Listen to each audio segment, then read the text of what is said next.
Today, Wisco Rippin' wants to talk about cab heat. I got the 2020 General XP, as you guys already know, and the passenger seat gets hotter than shit. I ain't gonna lie to you. The driver's seat, not so much. I'm very comfortable in it.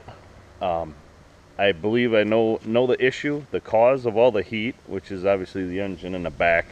And I guess I will show you what I've done. I'd love to hear everybody's comments of how they're dealing with the cab heat and what you guys are doing. So to start off, I will say one of my first upgrades to the machine was Trailstar Audio seat lowering, which lowered the seat and put the seats back, so you're just a little bit more comfortable. I would buy them again. If anybody's thinking about doing a seat lowering kit, go ahead, do it. Mine was Trailstar Audio. Those were the cheapest ones on the market at the time. The one thing that you have to do with the seat lowering kit on the passenger side is you actually have to cut a notch into the back plastic I wouldn't call it a firewall, but the separation between the motor and the cab itself. That's the only thing I was disappointed about, but the main reason I did it, just in case the wife is driving, my knees do bang up here. I'm about 6 foot tall, and I didn't want to be uncomfortable in the passenger seat. So it's something you got to think about. If you do get the seat lowering kit, if you just add it in the driver's side, you don't have to make any modifications. If you add it to the passenger seat, you don't have to make any modifications, but there's really no point in putting it on if you're not gonna notch it out. That's my opinion. You'll sit lower, I guess, per se, but you're not gonna sit as far back, and your knees might be banging up against the front. So I'll go ahead and I'll take this passenger seat out and show you what I actually have done and what I'm also talking about when it comes to the holes in the plastic. Right here, had to cut out holes for these square tubing to fit all the way back. Was it a pain in the ass? No, absolutely not. You just took a Dremel tool and cut the holes. Of heat resistant tape. That is my plan, my solution. Is it working? Yes and no. Some days it does, but like right here, it gets hot enough to the point where you can't even keep your hands on the metal frame when you stick your hand back here and touch the metal frame of the chair. That's how hot it gets back here.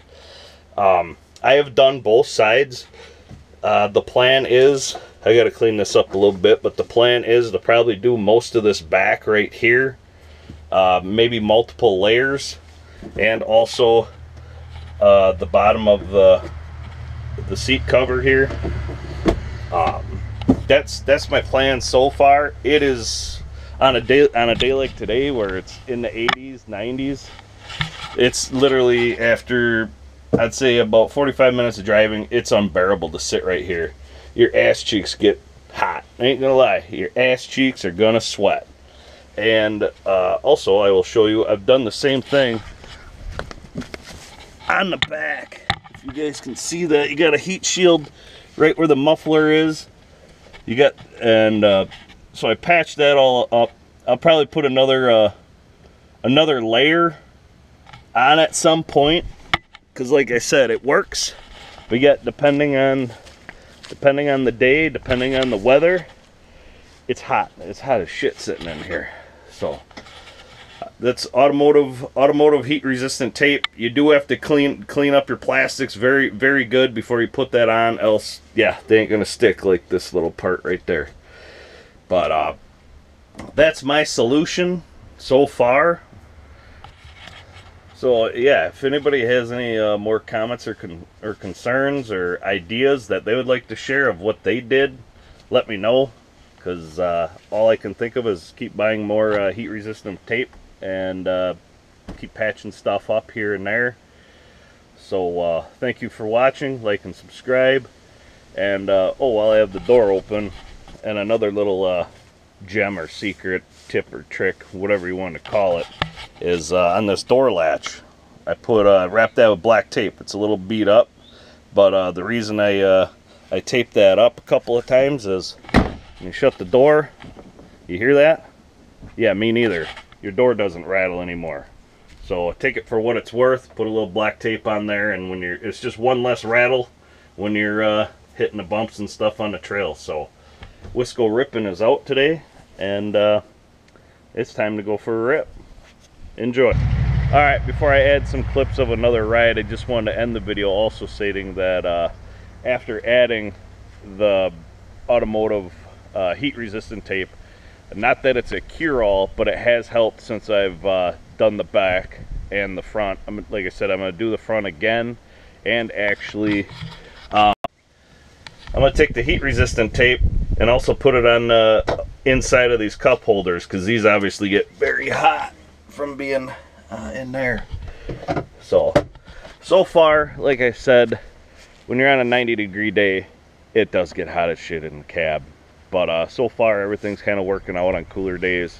The heat obviously also do is on the 90-degree days, the hotter days like today, I would actually take the rear window out.